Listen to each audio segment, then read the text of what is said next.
सभी दर्शकों को नमस्ते। आज हम जानने वाले हैं ऐसे महान क्रांतिकारी, वीर सेनानी, धर्म योद्धा और जिन्होंने हमारे देश को बचाया है मुगलों के दस्तकों से, मुगलों के अत्याचारों से। ऐसे महान क्रांतिकारी वीर बंदा बैरागी का आज बलिदान दिवस है। हम सब आज प्रेरणा लेंगे ऐसे महान पुरुष से, ऐसे वीर योद्धा से प्रेरणा लेंगे कि जिन्होंने अपनी देश की रक्षा के लिए, धर्म की रक्षा के लिए प्राणों को निछावर कर दिया, परंतु कभी पीछे नहीं हटे। अपनी बोटी बोटी करवा दी शरीर की, मगर धर्म परिवर्तन नहीं किया।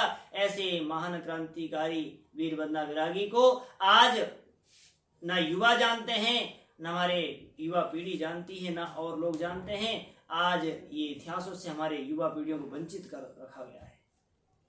इतिहास सच्चाई नहीं बताई जाती है, इतिहासों से हमारे युवा पीढ़ियों को दूर रखा गया है। ये इतिहास यदि कोई बताने वाली कोई संस्था है, कोई एक स्थान है, तो वास्तव में गुरुकुल परंपराएं हैं, वो वैदिक धर्म है जो आज हमारे क्रांतिकारियों से अवगत कराता है और क्रांतिकारियों के बारे में हमारे युवाओं को, हमारी पीढ़ियों को बता रहा है। ऐसे महान क्रांतिकारी का जीवन, जन्म जम्मू के राजौरी में पुंछ गांव में हुआ था और उनका बचपन का नाम लक्ष्मण दास था।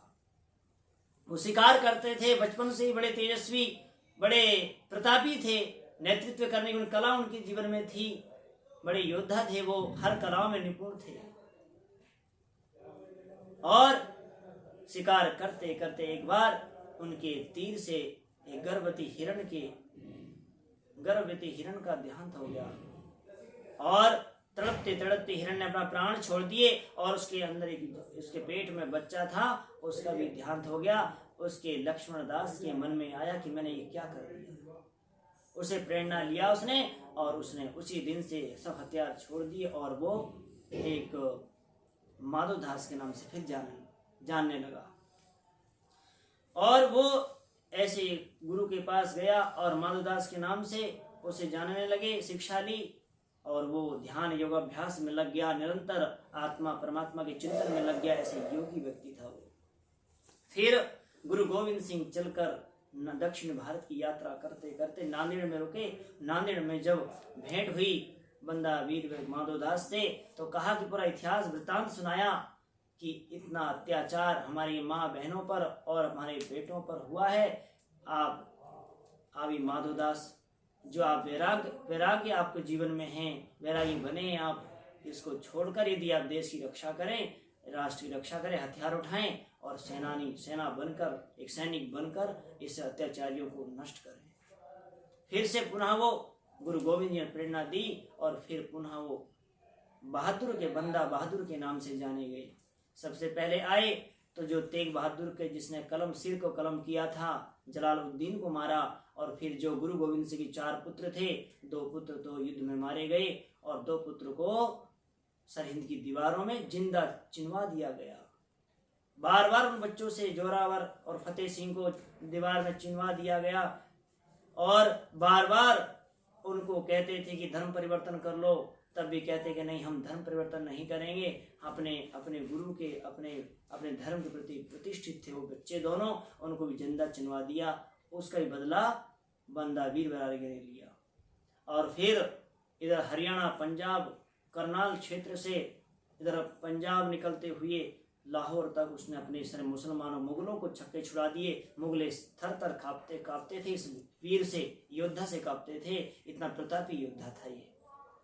हमारा दुर्भाग्य, हमारा देश का, हमारे इतिहास इन महापुरुषों को पढ़ाया नहीं जाता। इसलिए आज हमारे युवा पीढ़ी हमारे इतिहास को नहीं जानती, और इतिहास नहीं जानती तो हमारे पूर्वजों को, हमारे ऋषियों को, हमारे क्रांतिकारियों को भूलते चले जा रहे हैं। इसलिए हमें याद करना है ऐसे महान क्रांतिकारियों को। और जब युद्ध करते करते उनकी सेना बढ़ती चली गई और एक किले में रुके थे, तो किले में मुगल की सेना ने घेराबंदी कर ली।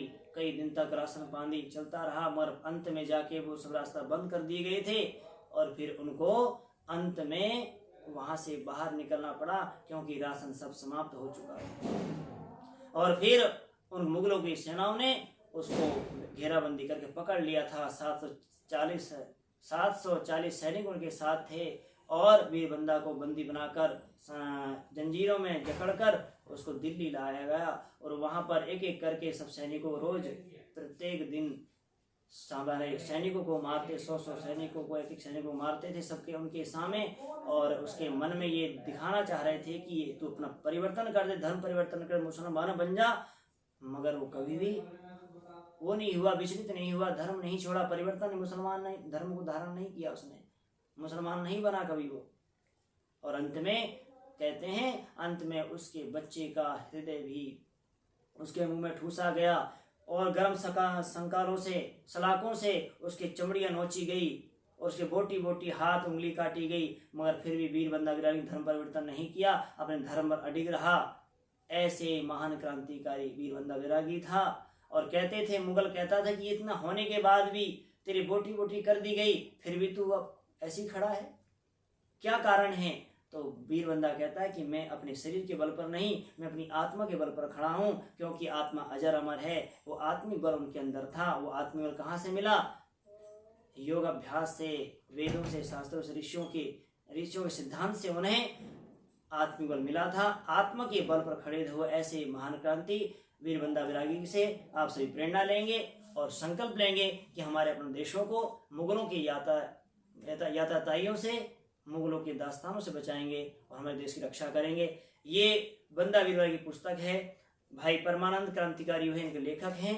ये पुस्तक आप सभी पढ़ेंगे और इस पुस्तक में इतना ज्ञान दिया है, वास्तव में खून खोल जाता है जब हम पढ़ते हैं, इतिहास को देखते हैं कि कितना अत्याचार करते थे हमारी माँ बहनों पर और कितना वो हमारे ऊपर अत्याचार करते थे। हमारे शास्त्रों को, हमारे ऋषि परंपराओं को, हमारे गुरुकुलों को, सबको नष्ट भ्रष्ट कर दिया इन लोगों ने। आप सभी युवा से मैं प्रेरणा देना चाह रहा हूँ, सभी युवा से निवेदन करता हूँ, सभी दर्शकों से निवेदन करता हूँ, इतिहास अवश्य पढ़ें, हमारे क्रांति को जानें और हमारे देश की रक्षा के लिए तत्पर हो जाएं। संकल्प लें आज इस बलिदान दिवस पर कि हम अपने देश को, राष्ट्र को बचाएंगे, हमारी संस्कृति को बचाएंगे। आप नित्य प्रति खड़े हो जाएं, तभी हमारा देश बचेगा, हम बचेंगे, देश बचेगा, हम रहेंगे। सभी का मैं पुनः धन्यवाद करता हूँ। इति ओम शम।